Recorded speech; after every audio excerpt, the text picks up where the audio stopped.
What's up, guys? I'm Steve Slater. I'm here at our wood shop and where Landon works on all the logs, and we came across something that's really cool.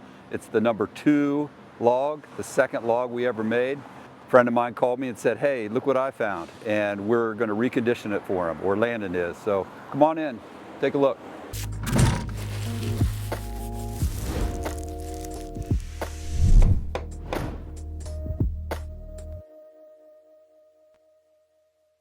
So this is it. This is the second log that we've ever done. Shout out to Dylan Gregory. He's a local strongman competitor, a friend of mine. He works out with Team Boss. Came across this on Facebook Marketplace and shot me a message and said, what do you think? I said, wow, that's number 2. You should get that. So anyway, really excited about this. We're going to recondition it. Landon's going to do some work on this to bring it back to usable condition, because Dylan wants to use it. It's not just a showpiece, but he actually wants to bring it back to life so he can actually gain some strength using it. So we're going to do that.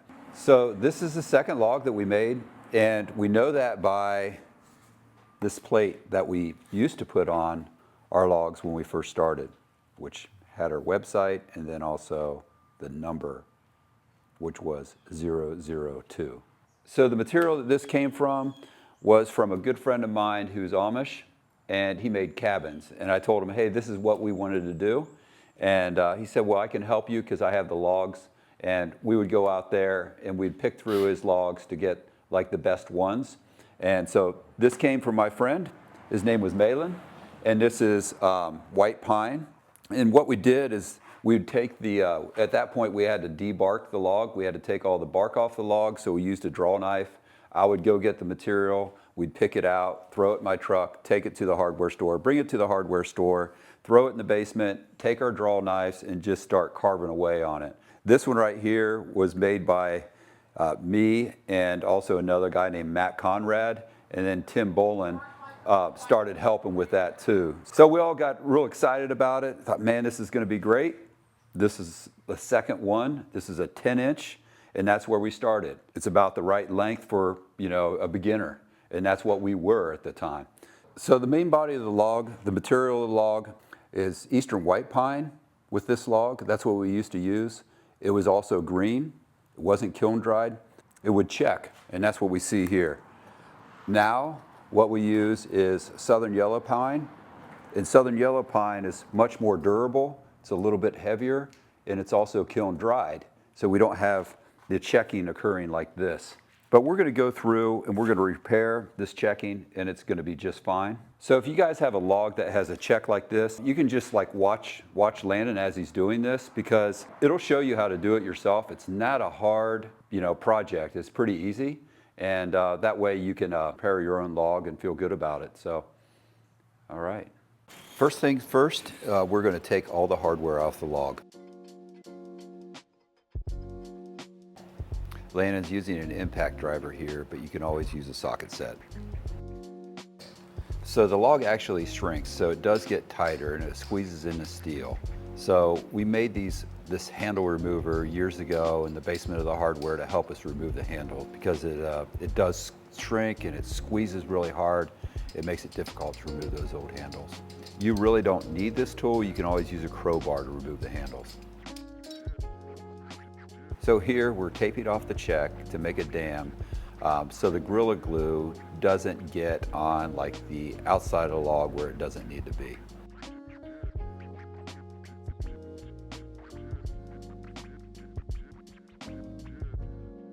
So we love using Gorilla Glue because it's super high strength, and it also expands about 3 times, so you don't need to use as much epoxy in the check. It's water activated, so just spray a little bit of water. You don't need to use a whole lot where you're going to be pouring the glue into, and that'll actually help it set up.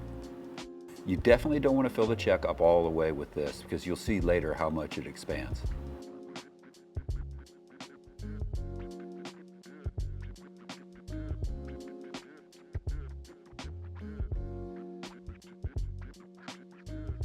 This is the next day, so you can see how much the glue expanded.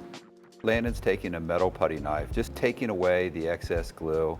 Now we're just removing the tape and scraping off the excess where the tape was. Here we're using an orbital palm sander to get the excess glue out of the handle holes. This is a pretty coarse grit, maybe 60. He's just trying to remove the material and not really do any finish work right now. Here, Landon's going to use a carbide cut saw Dremel bit. He's just taking out the top 1/4 inch of the Gorilla Glued filled check. And for the smaller checks, where that bit is just a little too large, Landon's going to use a pointed carbide Dremel tip.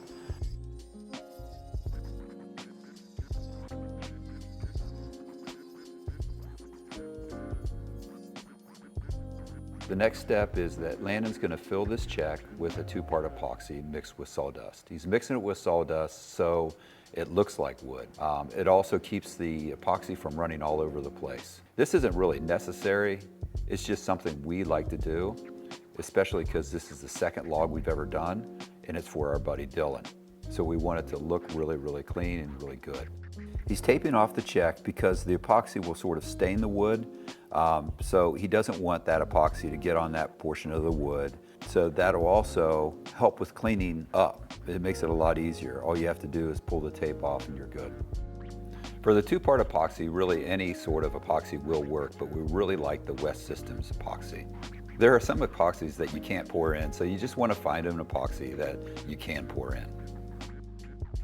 Next, he adds in the fine sawdust.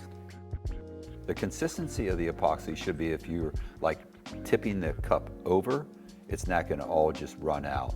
So that's the right consistency. You put sawdust in with it, that will help with that. Makes it more of a paste than it does like, just like run out all over the place. Then you just scoop it and you spread it. You can see that this stuff is pretty messy, so that's a good reason why you tape it off. It allows you to cake it on and you don't have to be too careful when applying it.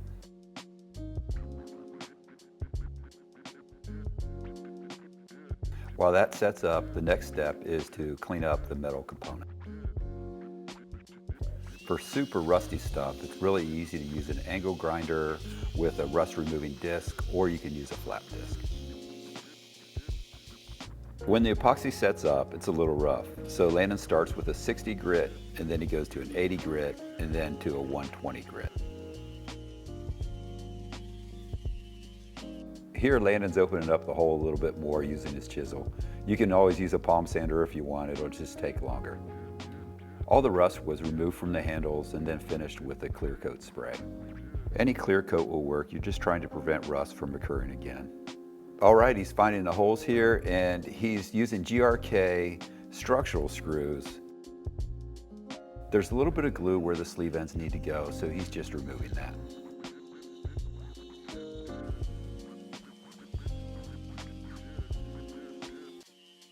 Here he's installing the sleeve ends back in place using a rubber mallet. If you're ever replacing the sleeve ends, just rotate the sleeve slightly so you don't use the old holes. You want to make sure that new screws find themselves new holes.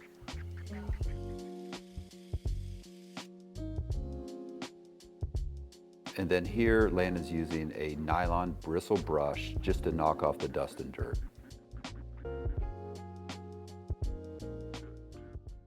Okay, we're back with the log, and what we had to do, or what Landon had to do, was just, he had to found a few more spots where he had to put in some epoxy, and then he just went over with 120 sandpaper, and then he finished it off with just a spray shellac. And with the shellac, you can just spray it on all over. You can hit the ropes if you want, then you can hit the steel also. So you just give it that nice protective finish. And this one was used a lot, so it was really cool to see us bring it back together. The patina behind it is really interesting, and every log has like a different look to it. So every log has different history to it. I just think it's really cool that we could bring this back and just to look at it. Like where Landon put epoxy in here and filled the checks, that shows some character. The log's not like perfect, which is really cool, but yet it feels really good. Yeah, it's just exciting to see the second log that we've ever done, and to find this log and for us to work on it again, and for my son Landon to work on it.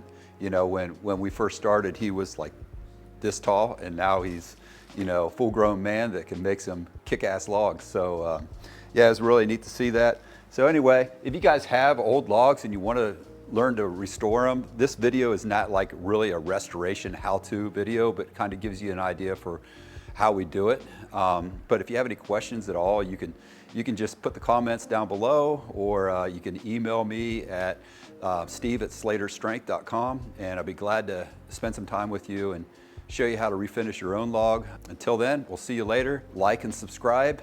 Have good log pressing workouts. We'll see you. Press it.